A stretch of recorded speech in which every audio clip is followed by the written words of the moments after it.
17 দিন তদন্ত চলছে সিবিআইয়ের, তারপরেও তো ধোঁয়াশা কাটছে না। তবুও আশা আছে, ধোঁয়াশায় 40 মিনিট। এই 40 মিনিটের গল্পটা কি সেটা জানবো আমাদের প্রতিনিধির কাছ থেকে। আগে গ্রাফিক্যাল প্রেজেন্টেশনের মাধ্যমে দেখাবো আরজি করের তদন্তে এখনো ধোঁয়াশা, ধোঁয়াশার 40 মিনিট।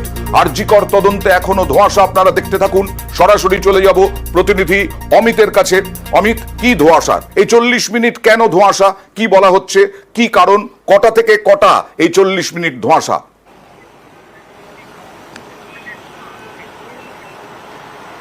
দেহ প্রথম দেখেছিলেন 9টা বেজে 30 মিনিটে। আরজি কর এর এমার্জেন্সি বিভাগের নিচে যে আউটপোস্ট হচ্ছে সেখানে খবর যায় 10টা বেজে 10 মিনিটে, অর্থাৎ 9:30 থেকে 10টা 10, এই 40 মিনিট। এই 40 মিনিট ঘিরেই কিন্তু ধোঁয়াশা তৈরি হয়েছে। একদিকে কলকাতা পুলিশের কাছে যিনি স্টেটমেন্ট দিয়েছিলেন, অর্থাৎ আরজি কর মেডিকেল কলেজের পিজিটি প্রথম বর্ষের ছাত্র, যিনি ওই দিন রাতে নির্যাতিতার সাথে ডিউটি করছিলেন, তিনি গিয়ে প্রথম 9:30টার সময় দেহ দেখেন। তিনি পুলিশের কাছে তার যে স্টেটমেন্ট, তাই তিনি বলছেন যে 10টা 10-এ আরজি করের যে আউটপোস্ট সেখানে খবর দেওয়া হয়। তিনি সিবিআইয়ের কাছে যে স্টেটমেন্ট দিয়েছেন সেখানে একই তিনি স্টেটমেন্ট দিয়েছেন যে 9:30 তিনি দেহ দেখেন, 10টা 10-এ আউটপোস্টে খবর যায়। এই যে 40 মিনিট, তাহলে এই 40 মিনিট ধরে কি ঘটেছিল, কি হয়েছিল, সেক্ষেত্রে তিনি ওই পড়ুয়াই স্টেটমেন্ট দিয়েছেন সিবিআইয়ের কাছে যে তারা বিভিন্ন কর্তৃপক্ষকে জানাচ্ছিল, সেই কারণে সময়টা অতিবাহিত হয়েছে। কিন্তু সিবিআই সে তথ্যে মানতে নারাজ। সিবিআই কিন্তু এই 40 মিনিটের রহস্যভেদ করার জন্য প্রতিটা টাইম ফ্রেম ধরে কে কাকে ফোন করেছিল, কে ওই সময়ের মধ্যে কোনো কর্তৃপক্ষ বা কোনো স্টুডেন্ট সে পিওতে প্লেস অফ অকারেন্সে পৌঁছে গিয়েছিলেন কিনা, কেউ দেহ দেখতে আবার ঢুকেছিলেন কিনা, এইগুলোই কিন্তু তারা যাচাই করার চেষ্টা করছে। কবে ধোঁয়াশা মিটবে সিবিআই এর, কবে বিচার পাবে গোটা বাংলা, গোটা রাজ্যের মানুষ, সেটাই এখন প্রশ্ন। তবুও ধোঁয়াশা, তবুও আশা, আশায় বাঁচে মানুষ। আন্দোলনকারী পড়ুয়ারা কি বলছেন দেখুন। আমাদের কাছেও শুরু থেকে এই জায়গাটাই ছিল যে শুরুতে কে দেখলো বা কারা কে দেখলো, কিভাবে কমিউনিকেট হলো। প্রথমে অসুস্থতা বলা হয়, তারপর আত্মহত্যার কথা বলা হয়, তারপর পরিষ্কারভাবে বলা হয়। তাহলে এই যে জায়গাগুলো থাকছে, এগুলো অবশ্যই তদন্ত প্রক্রিয়ার মধ্যে আসুক, যে বা যারা দোষী সেই ঘটনাগুলো সামনে এসে সেই অনুযায়ী বিচার করা হবে। আর ধর্ষকের বিরুদ্ধে কড়া আইন আনার জন্য প্রথম চিঠি দিয়েছিলেন মুখ্যমন্ত্রী মমতা বন্দ্যোপাধ্যায় প্রধানমন্ত্রীকে। গতকাল দ্বিতীয় চিঠি দিলেন। প্রথম চিঠির উত্তর দিয়েছিলেন কেন্দ্রীয় নারী ও শিশু কল্যাণ মন্ত্রী, এবং আজকেও নারী ও শিশু কল্যাণ মন্ত্রী কেন্দ্রীয়, তিনিই চিঠি দিলেন অন্নপূর্ণা দেবী প্রধানমন্ত্রীকে। জবাব মুখ্যমন্ত্রীর, প্রধানমন্ত্রীকে জানতে চাইলেন তার কাছে যে আপনারা যে চিঠি পেয়েছিলেন সেই চিঠির উত্তর আমার চিঠিতে উল্লেখিত বিষয়টির গভীরতা অনুপস্থিত। প্রথাগত জবাবি চিঠিতে বিষয়টির গুরুত্ব, প্রাসঙ্গিকতায় যথেষ্ট গুরুত্ব দেওয়া হয়নি। যেগুলি জবাবি চিঠিতে অনুপস্থিত ছিল সেইগুলো তিনি লিখেছেন মমতা বন্দ্যোপাধ্যায়। আর আজকে কেন্দ্রীয় শিশু ও নারী ও শিশু কল্যাণ মন্ত্রী অন্নপূর্ণা দেবী ফের তিনি মুখ্যমন্ত্রীকে চিঠি দিলেন। কথা বলবো প্রতিনিধি সোমরাজের সঙ্গে। সোমরাজ, কি লিখলেন? দেখো, প্রথমত ভারতীয় ন্যায় সংহিতা আইনে বর্তমানে ধর্ষণের বিরুদ্ধে কি কি আইনগত পদক্ষেপ নেওয়ার কথা বলা হয়েছে সেই সম্পর্কে বিস্তারিত উল্লেখ করেছেন কেন্দ্রের নারী ও শিশু কল্যাণ দপ্তরের মন্ত্রী। শুধু তাই নয়, সেই আইনে এটাও বলা হয়েছে যে কোনো ধর্ষণের ঘটনা হবার পর এফআইআর হবার পর, যেখানে বিষয়টা হচ্ছে সোমরাজ, একটু থামাচ্ছি, যে লেখা আছে কলকাতা হাইকোর্ট থেকে পাওয়া তথ্য অনুযায়ী পশ্চিমবঙ্গে 88টি ফাস্ট ট্র্যাক কোর্ট স্থাপন করা হয়েছে, কিন্তু এগুলি উল্লেখিত কেন্দ্রীয় সরকার স্কিমের ফাস্ট ট্র্যাক স্পেশাল কোর্ট নয়। হাইকোর্টের সাহায্যে অন্যান্য বিরাট সংখ্যক মামলা নিয়ে ব্যস্তই ফাস্ট ট্র্যাক কোর্ট। সোমরাজ অভিযোগ করেছেন। একদমই, দেখো, ফাস্ট ট্র্যাক কোর্ট যেগুলি মুখ্যমন্ত্রী মমতা বন্দ্যোপাধ্যায় লিখেছিলেন যে রাজ্যে 88টি fast track special court, POCSO court রয়েছে, আরো 10টি নতুন করে পস্কো কোর্ট করার অনুমোদন দিয়েছে। কিন্তু কেন্দ্রের নারী ও শিশু কল্যাণ দপ্তরের মন্ত্রী চিঠিতে স্পষ্টই বলছেন যে সেগুলি হাইকোর্টের অধীনে পরিচালিত হচ্ছে।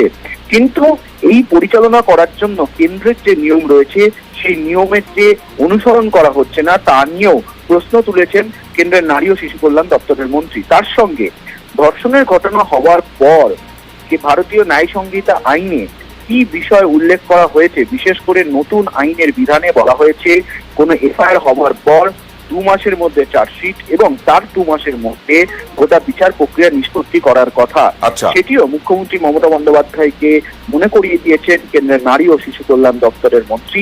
গতকালই মুখ্যমন্ত্রী মমতা বন্দ্যোপাধ্যায় দুপুরে এই চিঠি পাঠান প্রধানমন্ত্রীকে, তারপর গতকাল রাতেই পাল্টা চিঠি দিলেন কেন্দ্রের নারী ও শিশু কল্যাণ দপ্তরের মন্ত্রী। বেশ।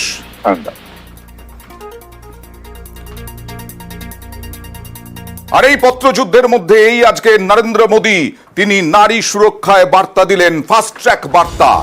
কেন্দ্র রাজ্য দরজার মধ্যেই এবার বার্তা মোদীর। নারী নিরাপত্তায় মোদী, ফাস্ট ট্র্যাক বিচারে জোর। দেশে নারী সুরক্ষায় কড়া আইন আছে বলেও জানান নরেন্দ্র মোদী, তবে আইন কার্যকর করতে সক্রিয়তা প্রয়োজন বলেও জানান প্রধানমন্ত্রী। বিচার ব্যবস্থা নিয়ে সম্মেলনে এমনই বার্তা প্রধানমন্ত্রীর। देश में महिलाओं की सुरक्षा के लिए कई कठोर कानून बने हैं। 2019 में सरकार ने फास्ट ट्रैक स्पेशल कोर्ट की स्थापना की योजना बनाई थी। इसके तहत अहम गवाहों के लिए डिपोजिशन सेंटर्स का प्रावधान है। क्रिमिनल जस्टिस सिस्टम के विभिन्न पहलुओं के बीच समन्वय बनाने में उनकी भूमिका अहम होती है। हमें इन कमेटियों को और अधिक सक्रिय करने की जरूरत है। महिला अत्याचार से जुड़े मामलों में जितनी तेजी से फैसले आएंगे, आधी आबादी को सुरक्षा का उतना ही बड़ा भरोसा मिलेगा। এবার দেখাবো আরজি করের প্রতিবাদে যাদবপুর বিদ্যাপীঠের প্রাক্তনীরা মিছিলে, পথে, রাস্তায় এবং তার সঙ্গে যাদবপুরের বর্তমান ছাত্রছাত্রীরাও এবং তার সঙ্গে সঙ্গে প্রাক্তনীরাও নেমেছেন। প্রাক্তনীরাই বেশি। যাদবপুর বিদ্যাপীঠ বহু গুণী মেধাবী ছাত্রছাত্রী উপহার দিয়েছে, গুণী মানুষ, পরবর্তীকালে প্রতিষ্ঠিত মানুষ উপহার দিয়েছে এই যাদবপুর বিদ্যাপীঠ। সেই যাদবপুর বিদ্যাপীঠের প্রাক্তনীরা তারা এবার নামলেন পথে, রাস্তায় আরজি করের প্রতিবাদে। তরুণী চিকিৎসকের ধর্ষণ খুনের বিচার দাবি। কথা বলবো প্রতিনিধি অভিজিতের সঙ্গে। অভিজিৎ, আমি বলছিলাম যে এই যাদবপুর বিদ্যাপীঠ বহু গুণী মানুষ উপহার দিয়েছেন, প্রতিষ্ঠিত মানুষ উপহার দিয়েছে। এই যাদবপুর বিদ্যাপীঠের কি এখন দাবি? কারা কারা এসেছেন এখানে? বর্তমান ছাত্রছাত্রীরাও এসেছেন কিনা? ছাত্ররা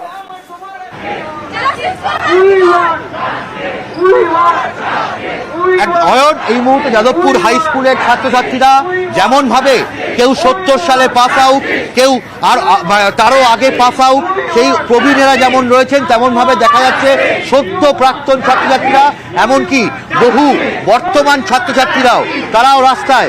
এই যে বয়স, এই বয়সের ছাত্রছাত্রীরা তারাও একটা কথাই বলছেন যে হাতটা ধরো, এবং এই ছাত্র যুবর একই স্বর, জাস্টিস ফর আরজি কর, এবং এই স্লোগান বুকে নিয়ে প্রত্যেকেই বলছেন যে বিচার চাই এবং বিচারের দাবিতে তারা একজোট।